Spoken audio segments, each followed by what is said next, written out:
Hola, muy buenas tardes a todas las personas que nos acompañan desde Facebook Pilares en este Diálogos Pilares, que está siendo transmitido en todos los pilares de la Ciudad de México.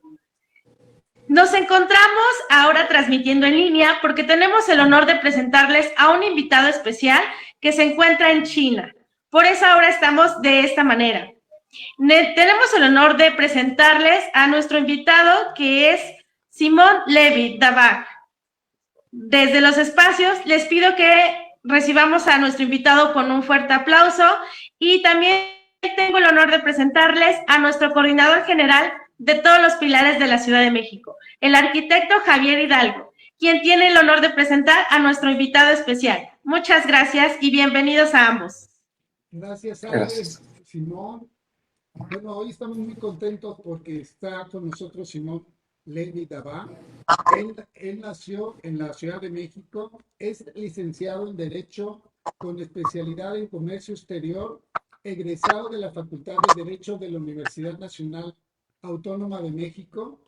El doctor Simón Levy fue nombrado subsecretario de Turismo del gobierno mexicano a partir de diciembre del 2018 hasta mayo del 2019 por el presidente de México, Andrés Manuel López Obrador. Fue el primer abogado mexicano en obtener en 2005 su permiso de trabajo en la República Popular China para prestar servicio como abogado de ese país. Entre sus logros destacan haber establecido la primera empresa mexicana en Beijing, lanzar la campaña de posicionamiento del vuelo Aeroméxico en China, que ahí fue donde yo conocí a Simón y que me da gusto poder saludarlo, y exportar más de 10 productos a ese país. Simón es realmente una gran personalidad en el ámbito internacional y nacional, y hoy nos complace estar aquí presente en Diálogos Pilares. Algo que nos motivó mucho fue un tuit que subió que dice así: en el único lugar de México donde se le enseña a las personas a ser económicamente autónomo es en los pilares de la Ciudad de México. ¿Cómo? Con herramientas de habilidades, escuela de código y de alto valor a personas que no han tenido escolaridad y adultos mayores que quieren volver a aprender. Esta es la verdadera revolución educativa en lo que se genera movilidad social.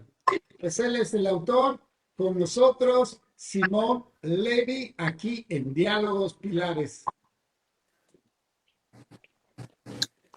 Muchas gracias.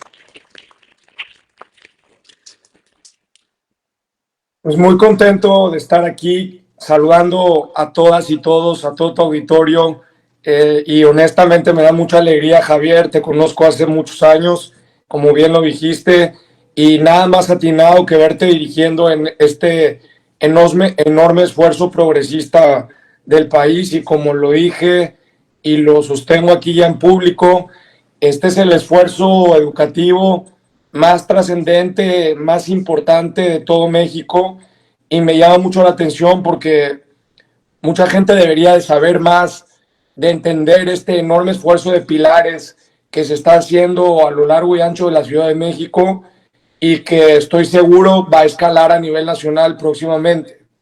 De tal suerte que a mí me gustaría compartir un poquito la visión de este futuro de la educación, y por qué es tan importante lo que está haciendo Pilares actualmente, y cuál es la posibilidad que hoy tiene la gente frente a retos y amenazas como la inteligencia artificial, como la automatización, como la sustitución de muchas personas por trabajos ya por robótica, y la gente en realidad no tiene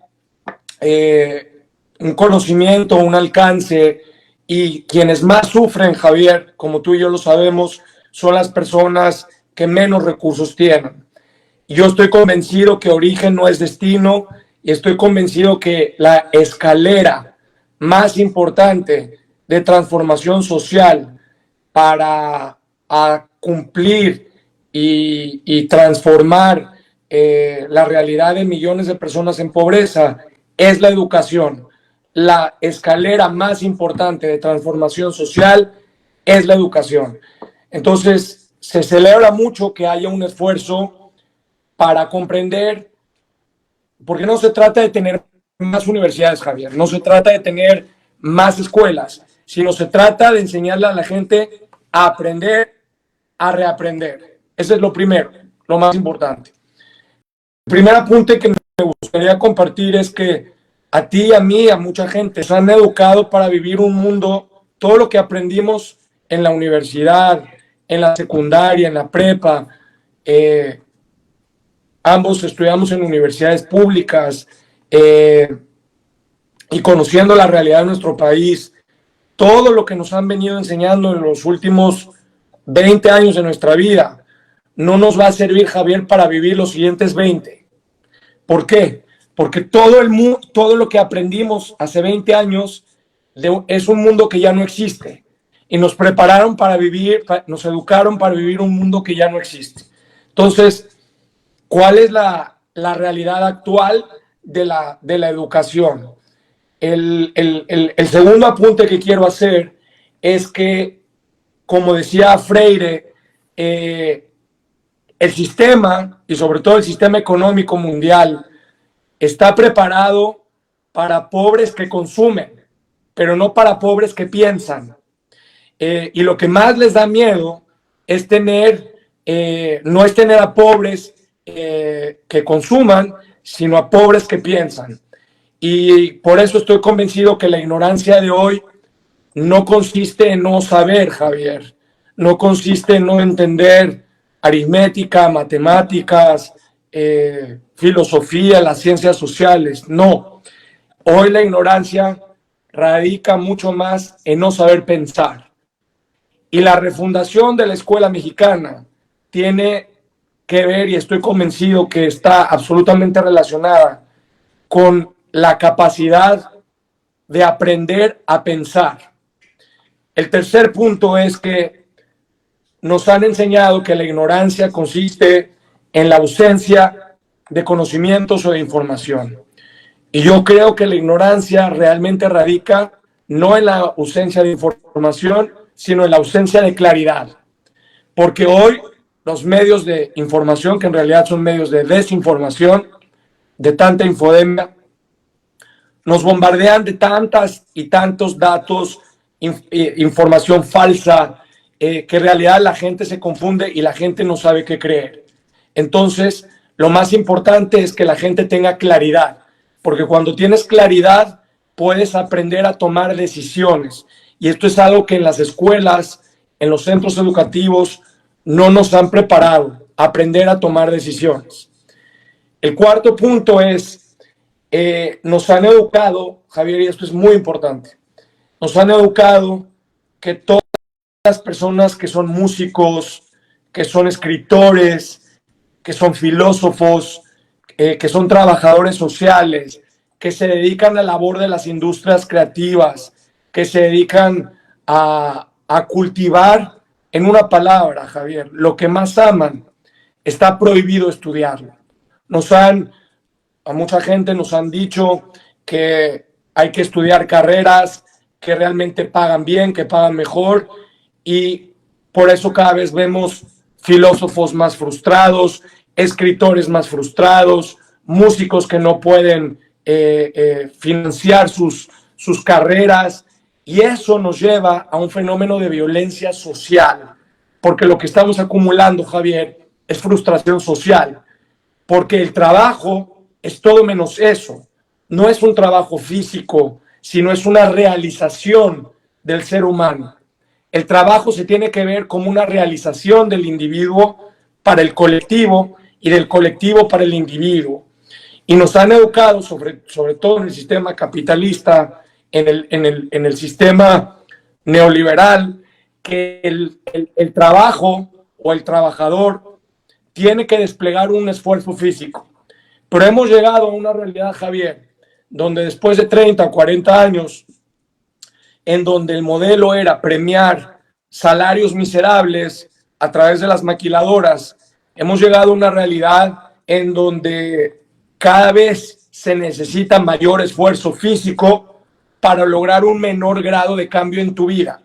Es decir, hoy, en palabras coloquiales, hoy la gente tiene que trabajar 2 o 3 veces más para ganar la mitad de lo que ganaba antes. Y ese es el gran problema de la educación, y ese es el gran problema de la transformación educativa, que la educación ya no está significando un medio de transformación social y un medio de elevación y un medio de superación, sino una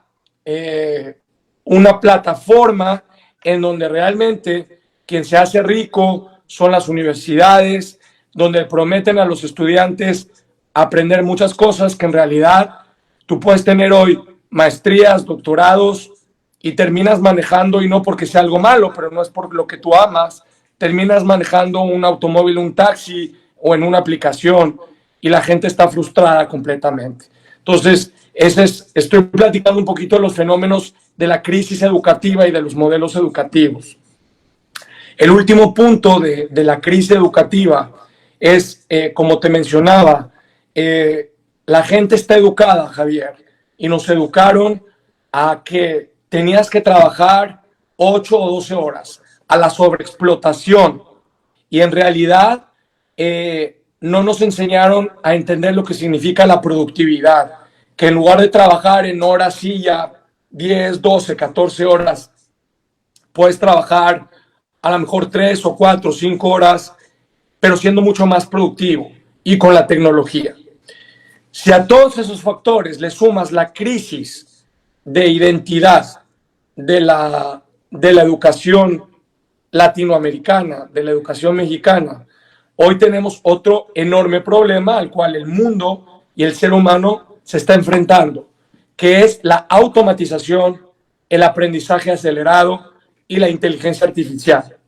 Esto significa que muchas personas con trabajos básicos de cajeros, de analistas, incluso abogados, están empezando y de manera paulatina a ser sustituidos por la inteligencia artificial. Entonces, ante toda esa crisis, ¿cuál es la visión que requiere de más servicios con oferta especializada? Y vamos a ver cada vez más servicios que la gente va a estar buscando de procesamiento de datos. Entonces, yo estoy absolutamente convencido que la inteligencia artificial no es una amenaza para los gobiernos que se van a preparar, como yo ahora lo estoy viendo en la Ciudad de México, para reinsertar educativamente a la gente en la Ciudad de México. Y es tan importante lo que está haciendo Pilares en la Ciudad de México, y esto es algo que llevo 4 años diciéndolo y lo empecé a hacer desde antes de la pandemia con una fundación que se llama Es Posible, es que seguramente tú y toda la gente que nos escucha recordarán el enorme esfuerzo educativo que se vivió en los inicios del siglo XX con Vasconcelos. Más allá de su pensamiento político, la transformación de la Secretaría de Educación Pública generó, y con este pensamiento con él, hizo el enorme proceso de la alfabetización en el siglo XX de México. Y en ese momento la alfabetización, Javier, era aprender a leer y a escribir. En el siglo XXI, la alfabetización es aprender a codificar. En el siglo XXI, la alfabetización es aprender a programar. En el siglo XXI, la alfabetización es digital, no es industrial. Y esto es algo que estoy convencido que no solamente va a estar en la Ciudad de México, sino que se va a convertir en un esfuerzo nacional próximamente. Entonces, el punto de esta primera solución es que los gobiernos entiendan en qué consiste esta nueva alfabetización, y es algo que en la Ciudad de México ya se está haciendo. ¿Hacia dónde va la oportunidad y cómo transformar la inteligencia artificial de amenaza en oportunidad? Justamente en entender, por ejemplo, y es algo que también hace la Ciudad de México y me parece muy importante, Te voy a poner un ejemplo porque con los ejemplos se entienden muy claro. Un policía de la Ciudad de México que está en un cuadrante y que está 8 horas o 10 horas en el tránsito de cualquier lugar de la ciudad y está en la semaforización o está viendo el cumplimiento de todas las normas vehiculares, pero está parado. Y entonces, en lugar de tener a un policía parado durante 8 o 10 horas revisando el tráfico y que gana alrededor de 8 o 15 mil pesos aproximadamente, por cierto, una gran felicitación a Omar García por el trabajo tan importante en materia de seguridad que desarrolló en la ciudad y ahora todo su equipo en todos estos cuadrantes. Pero tú imagínate que ese policía que está parado en la calle, en lugar de estar 12 horas trabajando y de revisar lo que pasa en un cuadrante, va a estar en el C5 revisando y haciendo un análisis de datos de toda la situación que pasa, no en un cuadrante, sino en todas las delegaciones de la ciudad, procesando la información y generando tomas de decisiones de manera importante para generar política pública y para tomas de decisiones. Entonces, ese policía que trabajaba 12 horas en la calle va a trabajar como analista y va a producir mucha más información, va a producir inteligencia pública y en lugar de ser sustituido por una cámara, va a ser alguien que va a hacer inteligencia natural en lugar de inteligencia artificial. Esto es una transformación pública que está haciendo. Y luego imagínate que a eso le sumas lo que hace lo que estaba haciendo Pepe Merino, que me parece sensacional, porque imagínate que toda esta información pública que se genera por el C5 se empiezan a mecanizar y a transformar todos estos datos públicos en librerías y toda la gente que le interesa programar puede transformar aplicaciones para que la gente pueda revisar cuadrantes más seguros, información cuantitativa, temas de tráfico, muchas cosas. Y la gente va a participar desarrollando aplicaciones que a la gente le va a permitir desarrollar sus propios ingresos. Entonces, ahí tienes gobierno con una nueva política pública, una nueva visión de transformación humana, tienes una nueva visión de seguridad pública y de inteligencia pública, y tienes una nueva visión con la agencia, con la DIP, desarrollando y conectando la información pública transformada en inteligencia colectiva. A eso me refiero con la transformación, con este ejemplo de la inteligencia artificial, de amenaza a oportunidad. Y esto es algo que yo solamente he visto en la Ciudad de México y si bien en algunos pequeños casos en Jalisco, pero no es un esfuerzo nacional. Y por eso me emociona tanto ver lo que está sucediendo en la Ciudad de México. Como siguiente punto, yo creo, Javier, que la educación tiene que generar y tiene que crear seres autónomos, que es parte de la escuela de Freire.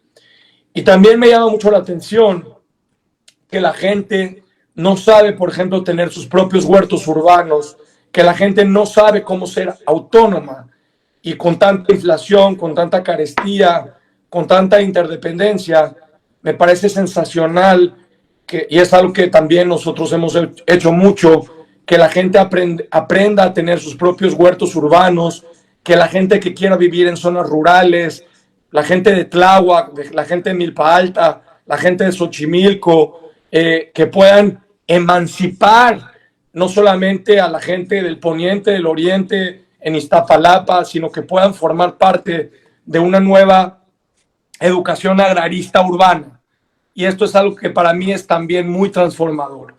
Estos son un poco de las cosas que yo pude ver que están haciendo en Pilares.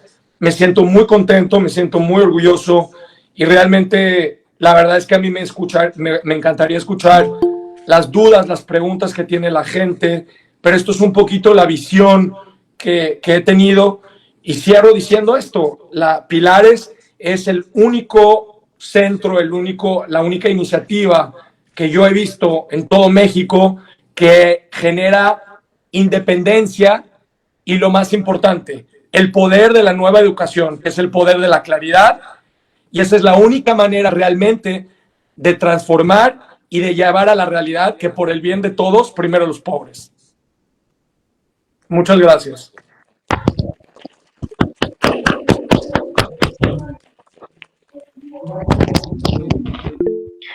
Muchísimas gracias por compartirnos pues todo este conocimiento y experiencia. Sí, ya tenemos un par de preguntas. Agradecemos, siempre es un honor escucharles. Agradecemos a todas las preguntas que nos han hecho llegar.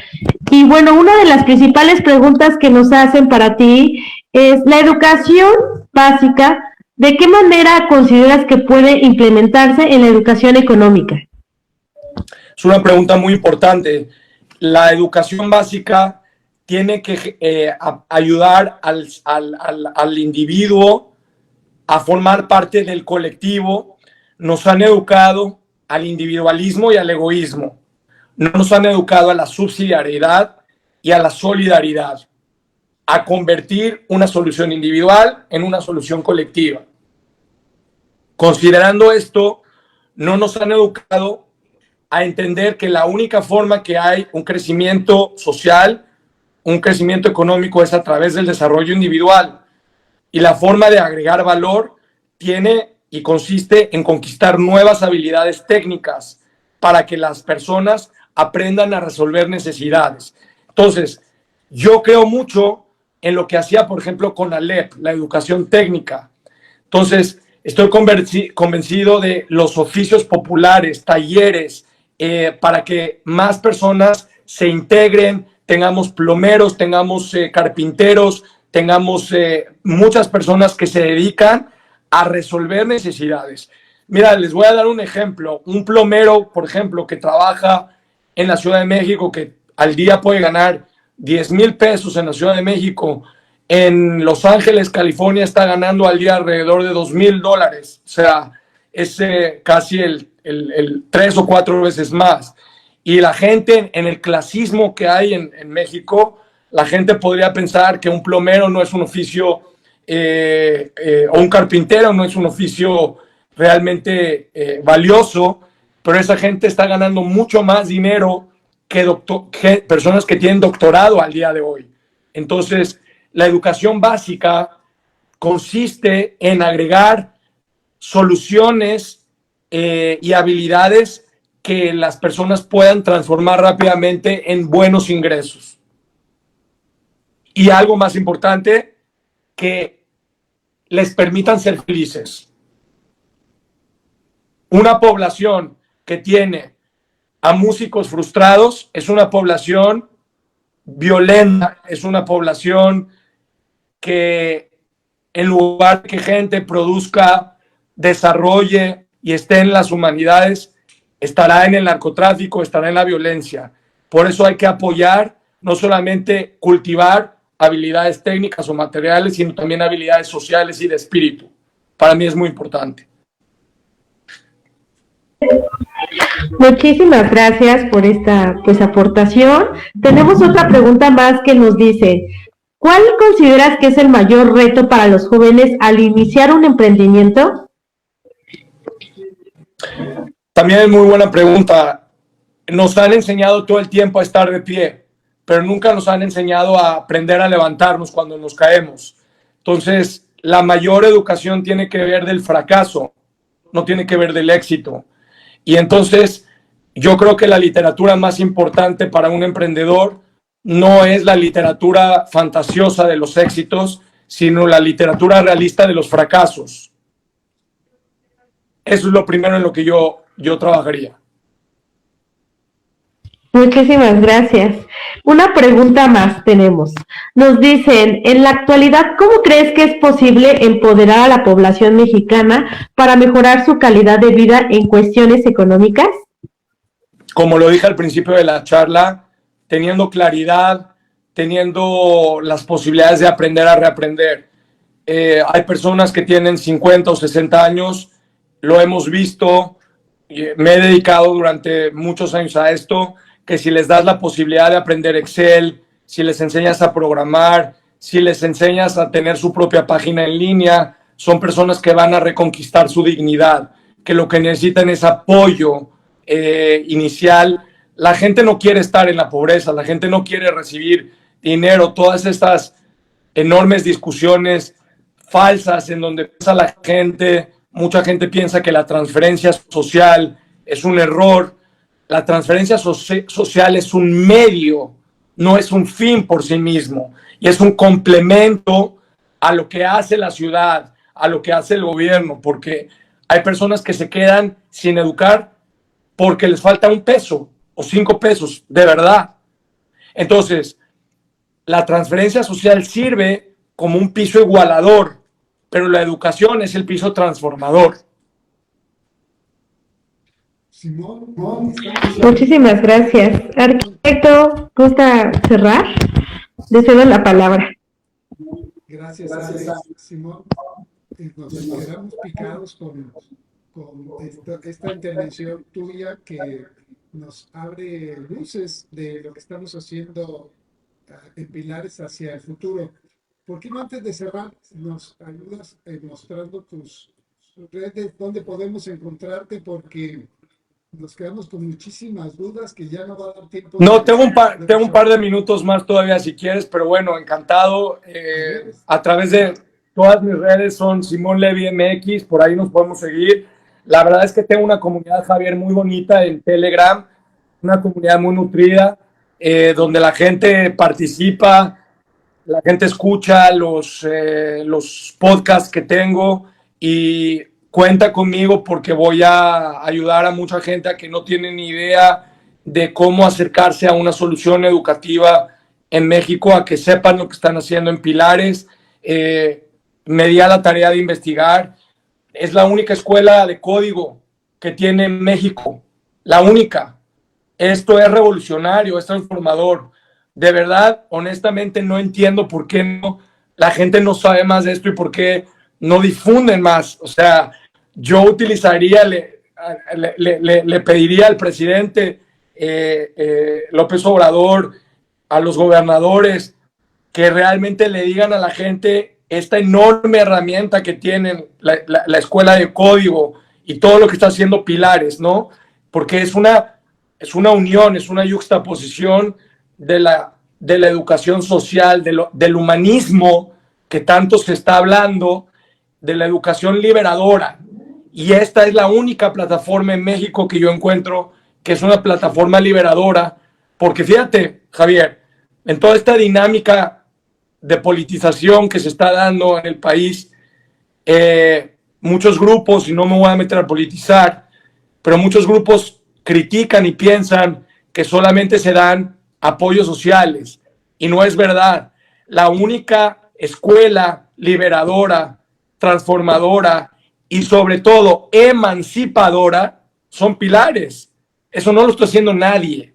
O sea, ustedes están haciendo que la gente aprenda a no depender del gobierno. Es un poco lo que aprovechando ya que estamos aquí, esta lógica que tú nos presentas de la perspectiva pues de todos los saberes que se enseñan en Pilares, que una parte muy importante tiene que ver con irnos amoldando a este reaprender que dices en términos de la inteligencia artificial, de las nuevas tecnologías, el de poder adecuarnos socialmente que permita que los conocimientos no sean unos privilegiados, sino que sea extendido en estos nuevos saberes que es lo que estamos haciendo en la escuela de código. Pero también algo que me gusta muchísimo es que distingue con la realidad que tenemos otra serie de actividades que son desde el desarrollo humano, como la cultura, como la música, como las artes,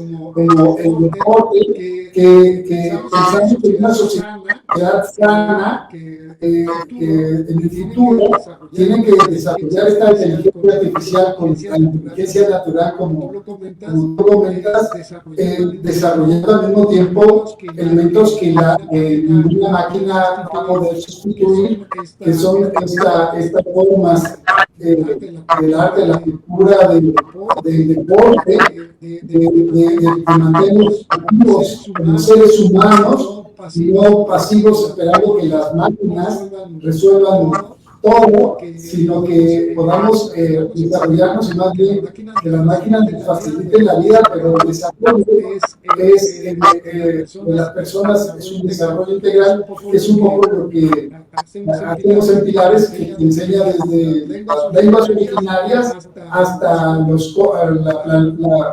programación en las escuelas de código más avanzadas. ¿Tú qué piensas, Simón?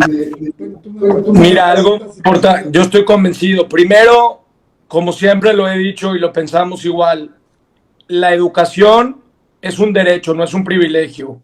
La alfabetización digital es un derecho, no es un privilegio. Y a mí me gustaría, si me permites, decirte que el futuro de la educación está en la transferencia de tecnología y en el desarrollo de patentes. Esto es muy importante. Entonces, en la medida que creo que es importantísimo, Javier, la unión entre la maquiladora y Pilares, porque en el modelo neoliberal el matrimonio era decirle a Norteamérica: vamos a pagar salarios miserables, sueldos baratos, a cambio de inversión golondrina. Entonces la gente viene, estampa, ensambla automóviles, televisiones, pero el obrero, Javier, se queda como obrero, como empezó como obrero, termina como obrero. Y de lo que se trata es que el obrero evolucione en ingeniero, que es la movilidad social, lo importante. Entonces, creo que es muy importante la unión de Pilares con el modelo nuevo de maquiladora mexicana para evolucionar de la manufactura a la mentefactura. Ese es el futuro de la economía, y yo creo que Pilares puede tomar ahí un papel fundamental, porque además se puede convertir en el pivote para exigir bienvenida a la inversión, Javier, bienvenida a la inversión extranjera. Claro que es bienvenida, pero la inversión extranjera tiene que traducirse en bienestar y en desarrollo para la gente, y eso se logra con transferencia de tecnología para que el obrero evolucione en ingeniero. Y también la educación y la inversión tiene que traducirse en desarrollo territorial. Tú no puedes tener maquiladoras a lo largo y ancho del país, alrededor no hay espacio público, donde la gente no tiene escuelas, no tiene centros comunitarios, no hay vida en comunidad. Por eso hay tanta violencia en el país, porque no se ha erradicado y no se ha entendido la unión económica con la unión educativa.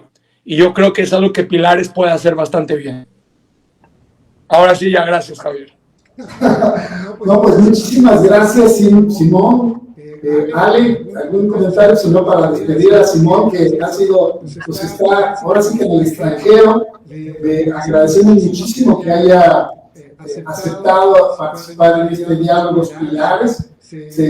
Con algún problemilla al principio, pero ya estamos transmitiendo en vivo a todos los pilares de la Ciudad de México, y pues nos quedamos con este documento bibliográfico que nos va a ser de gran utilidad para el presente y para el futuro de Pilares.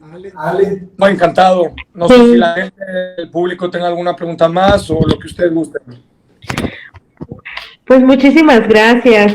Yo también solamente quiero agradecer a nuestro invitado especial, de verdad, por compartirnos pues todo este conocimiento, toda esta experiencia, a nuestra comunidad Pilares que siempre nos sigue en todas nuestras redes sociales, a nuestro coordinador general, porque pues todos participaron en este Diálogos Pilares, y la verdad es que pues estamos muy contentos de que nos hayas recibido desde donde estés. Y bueno, pues nada más ya para finalizar, muchísimas gracias. Queremos recordarles, y también estás pues invitado, el próximo sábado tenemos la Orquesta Monumental que se va a llevar a cabo en el Zócalo Capitalino. Todos están invitados. También tenemos el día 25 el Festival de la Diversidad Lingüística, que va a ser en la Glorieta de la Mujer, Amajat. Y finalmente, el martes 27, la proyección de videos ganadores en Pilares en corto, en foro al aire libre, que se va a llevar a cabo en la Cineteca Nacional. Todas estas actividades son gratuitas, los esperamos, y pues bueno, muchísimas gracias. Con esto finalizamos. Muchas gracias, encantado. Al contrario, gracias también a ti. Gracias, Simón. Gracias. Un placer. Saludos. Buenas tardes a todos. Bye. Buenas tardes, hasta luego.